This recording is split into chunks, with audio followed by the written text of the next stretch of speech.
एक बार की बात है, जब दुर्योधन ने पितामह भीष्म से कहा था कि आप इन पांडवों से अंदर से युद्ध नहीं कर रहे हो, केवल दिखावा कर रहे हो, अंदर से युद्ध नहीं कर रहे हो। पितामह भीष्म को बड़ा बुरा लगा। तो पितामह भीष्म ने उसी रात में पांडवों के लिए 5 बाण निकाल के रख लिए। बोले कल होगी तो इन 5 बाणों से 5 पांडवों को समाप्त कर दूंगा। 5 बाण तैयार कर लिए। कुंती हुआ कह रही हैं कि मेरे पुत्र तो आराम से सो रहे थे, उनको पता भी नहीं था, और मुझे पता है उस रात आपको नींद नहीं आई थी। आप बाहर चक्कर लगा रहे थे, इधर उधर चक्कर लगा रहे थे, बार बार अर्जुन को जगा रहे थे जाकर के, लेकिन अर्जुन सुन नहीं रहा था। आपको नींद नहीं आई।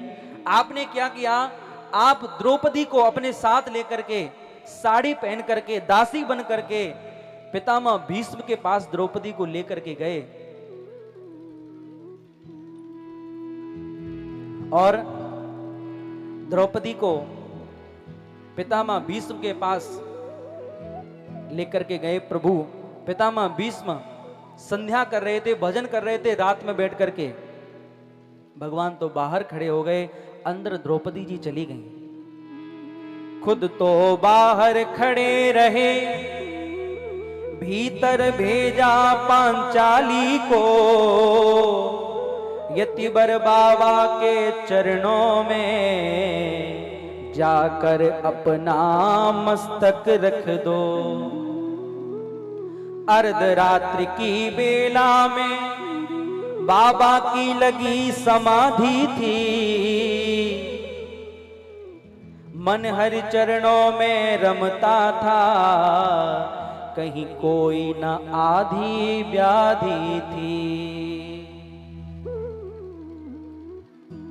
द्रौपदी ने जाकर के पितामह भीष्म के चरणों में प्रणाम किया, प्रार्थना की, और जब प्रणाम किया तो पितामह भीष्म ने देखा, बाबा ने देखा चरणों में झुकती कोई सदवा नारी है, सदवापन को दर्शाती है, तन पे पड़ी रंगी साड़ी है। कोई पतिव्रता स्त्री है, मेरे चरणों में प्रणाम कर रही है। पितामह भीष्म ने देखा तो एक स्वाभाविक प्रक्रिया है, कोई प्रणाम करता है तो आशीर्वाद मन से निकल ही जाता है। हमारी बड़ी बूढ़ी माताओं को कोई प्रणाम करता है तो हमारी बड़ी बूढ़ी माताएं अपने नातियों को, बच्चों को आशीर्वाद देती हैं, मेरा बेटा खूब बड़ो है जाए, करुआ नीव सो, बटुआ सी बहू आ जाए, हैं? आयुष्मान भव। पितामह भीष्म ने भी आशीर्वाद दिया। आशीर्वाद मुख से निकला, सौभाग्यवती रह तू बेटी, मेहंदी का सुरंग तेरे हाथों से कभी छूटे नहीं मेरी बेटी। सौभाग्यवती भव,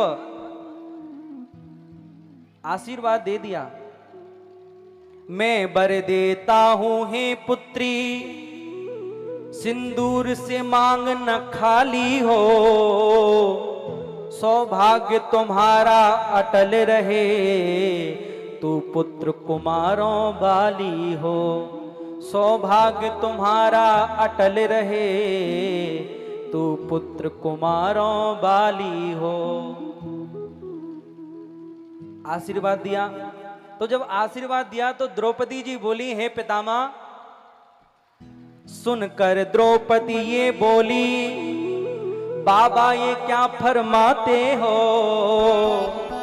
अब कह बैठे हो तो और कहो, तुम सत्यव्रती कहलाते हो। मेरे 5 पतियों में से यदि एक भी मारा जाएगा, आशीर्वाद आपका बाबा क्या झूठा नहीं हो जाएगा। आप मुझे सौभाग्यवती होने का आशीर्वाद दे रहे हो पितामह, और आपने मेरे पतियों के लिए 5 बाण निकाल करके रख लिए हैं। अगर एक भी मारा जाएगा तो आपके आशीर्वाद का क्या होगा? आपका आशीर्वाद झूठा हो जाएगा। पितामह भीष्म को होश आया, अरे ये मैंने क्या कर दिया, और ये कौन है? गौर से देखा, ओहो ये तो द्रौपदी है। पितामह भीष्म सोच रहे थे ये दुर्योधन की पत्नी है, लेकिन गौर से देखा तो पता चला ये तो द्रौपदी है। अब आया होश पितामह को, हाथों से माला छूट गई, हरि के चरणों में लगी हुई वो सहज समाधि टूट गई। हाथों से माला छूट गई और समाधि टूट गई। और पितामह भीष्म बोले, बेटी तेरे प्रश्नों का उत्तर पीछे दे पाऊंगा, कल होगा क्या रणभूमि में निर्णय पीछे ले पाऊंगा, कल होगा क्या रणभूमि में निर्णय पीछे ले पाऊंगा। लेकिन मुझे ये समझ में नहीं आ रहा है बेटी, ये बात मुझे खाए जा रही है। कौन सी बात? एक बात खटकती है मुझको, आश्चर्यचकित है कर डाला, बोले पुत्री वो कहां छुपा, इस समय यहां लाने वाला। मुझे ये बात समझ में नहीं आ रही है, वो कहां छुप गया है। मैं जानता हूं तुझे यहां कौन लेकर के आया है, अच्छी तरह जानता हूं। बोले बेटी वह कहां छुपा, इस समय यहां लाने वाला। अब पितामह भीष्म भगवान के लिए बोल रहे हैं, बड़ा हो गया है, बूढ़ा हो गया है, फिर भी इसकी आदत जाती नहीं है। कौन सी आदत? बूढ़ा होने को आया है पर अब तक गई नहीं चोरी, नित नई नीतियां रचता है, तेरी चोरी मेरी चोरी, नित नई नीतियां रचता है, तेरी चोरी मेरी चोरी। पितामह भीष्म ने आगे बढ़कर के देखा, कहां छुपा है, जरा देखो तो सही। आगे बढ़कर के देखा, आगे बढ़कर जब देखा तो ड्योढ़ी का रंग निराला था, और पीतांबर का घूंघट ओढ़े वहां खड़ा बांसुरी वाला था। पीतांबर का घूंघट ओढ़े वह खड़ा बांसुरी वाला था। भगवान को देखा, पितामह भीष्म की आंखों में आंसू आ गए। क्यों आंसू आ गए? कहते हैं द्रौपदी का जूता था पीतांबर के कोने में, वहां लगे कन्हैया हंसने में, यहाँ लगे पितामह रोने में। वहां लगे कन्हैया हंसने में, यहाँ लगे पितामह रोने में। पितामह भीष्म की आंखों में आंसू इसलिए आ गए, जब द्रौपदी जी आगे आगे चल रही थीं, तो उनकी जो चरण खड़ाऊं थी, चप्पल थी, उन्होंने उतार दी थी ताकि आवाज ना हो, किसी को पता ना चले। तो भगवान ने पता है क्या किया, उनकी चप्पलों को लेकर के अपनी बगल में दबा लिया। साड़ी पहन करके आए हैं आज, अपने भक्त के लिए क्या क्या नहीं कर लेते। वो परमात्मा अपने भक्तों के लिए क्या क्या नहीं कर लेते, क्या क्या नहीं बन जाते प्रभु। और पितामह भीष्म चरणों से जाकर लिपट गए। पितामह भीष्म ने कहा, तुम मुझे छलने आए हो, मुझे पता है, चरणों से जाकर लिपट गए, छलिया छलने को आया है।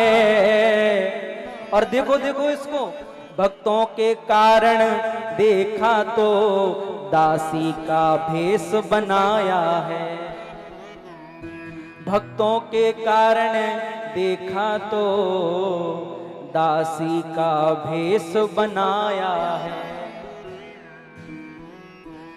चरणों में गिर गए पितामह भीष्म, और पितामह भीष्म ने द्रौपदी जी से कहा, बेटी सुन मेरी बात।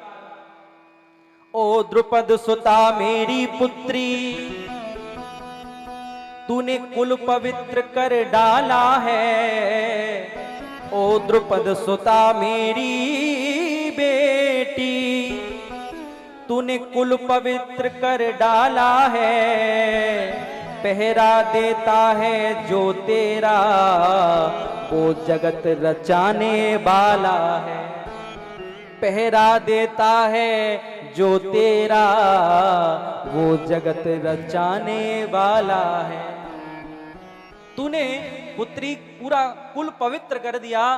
तेरा पहरा जो दे रहा है ना, वो कोई साधारण नहीं है, वो तो इस जगत को रचाने वाला है, जगदीश है, परमात्मा है।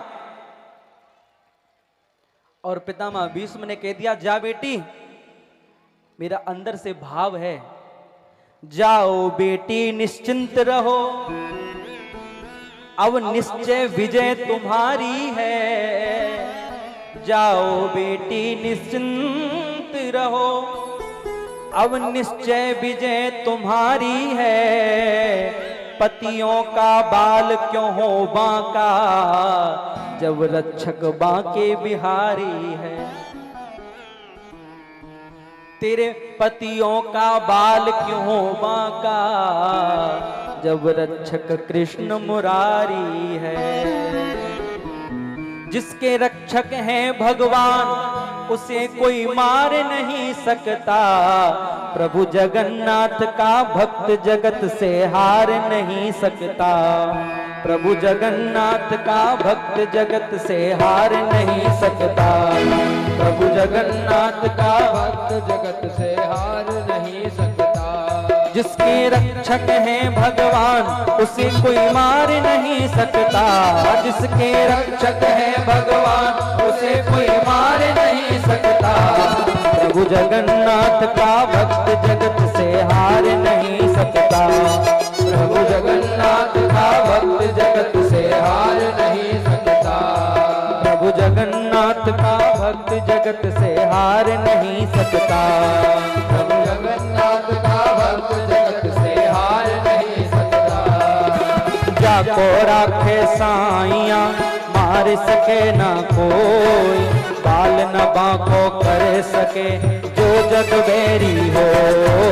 जो जग बैरी हो, जो जग बैरी हो। जिसके रक्षक हैं भगवान, उसे कोई मार नहीं सकता। जिसके रक्षक हैं भगवान, उसे कोई मार नहीं सकता। प्रभु जगन्नाथ का भक्त जगत से हार नहीं सकता। प्रभु जगन्नाथ का भक्त जगत से हार नहीं सकता। तो आज कुंती बुआ भगवान से प्रार्थना कर रही हैं, आपने पग पग पर हमारी रक्षा की, सहायता की, और आज आप हमें छोड़ करके जाना चाहते हो। मुझे आपसे एक वरदान चाहिए। भगवान ने कहा, बुआ मांगो क्या चाहिए। तो कुंती बुआ ने ऐसा वरदान मांगा कि ऐसा वरदान कोई भगवान से नहीं मांगता। क्या मांगा? विपदः सन्तु न शश्वत, तत्र तत्र जगद्गुरो, भवतो दर्शनम यस्यात् पुनर्भव दर्शनम। अगर आप मुझे कुछ देना चाहते हो तो मुझे दुख दो, विपत्तियां दो, कष्ट दो। क्योंकि जब हमारे पास कष्ट रहते हैं, दुख रहते हैं, विपत्तियां रहती हैं, तब आप हमारे साथ रहते हो। हमें ऐसे सुखों की आवश्यकता नहीं है कि सुख हमें आपसे दूर कर दें। सुख के माथे सिल पड़े, नाम हृदय से जाए, और बलिहारी व दुख की जो पल पल नाम रटाए। दुख में सुमिरन सब करें, सुख में करे न कोई, और जो सुख में सुमिरन करे तो दुख काहे को होए। भगवान प्रसन्न हो गए। प्रसन्न होकर के भगवान ने कुंती बुआ से कहा, बुआ अब हम कहीं नहीं जाएंगे, अब हम तुम्हारे पास ही यहीं रहेंगे। युधिष्ठिर जी बहुत उदास थे, सोच रहे थे इतना बड़ा महाभारत का युद्ध मेरी वजह से हुआ। भगवान ने समझाने का बहुत प्रयास किया लेकिन समझ में नहीं आई, तो भगवान युधिष्ठिर जी को पितामह भीष्म के पास लेकर के गए और पितामह भीष्म ने युधिष्ठिर जी को बहुत सुंदर उपदेश दिया। अब क्या क्या उपदेश दिया, क्या क्या सुनाया, ये कल सुनाएंगे।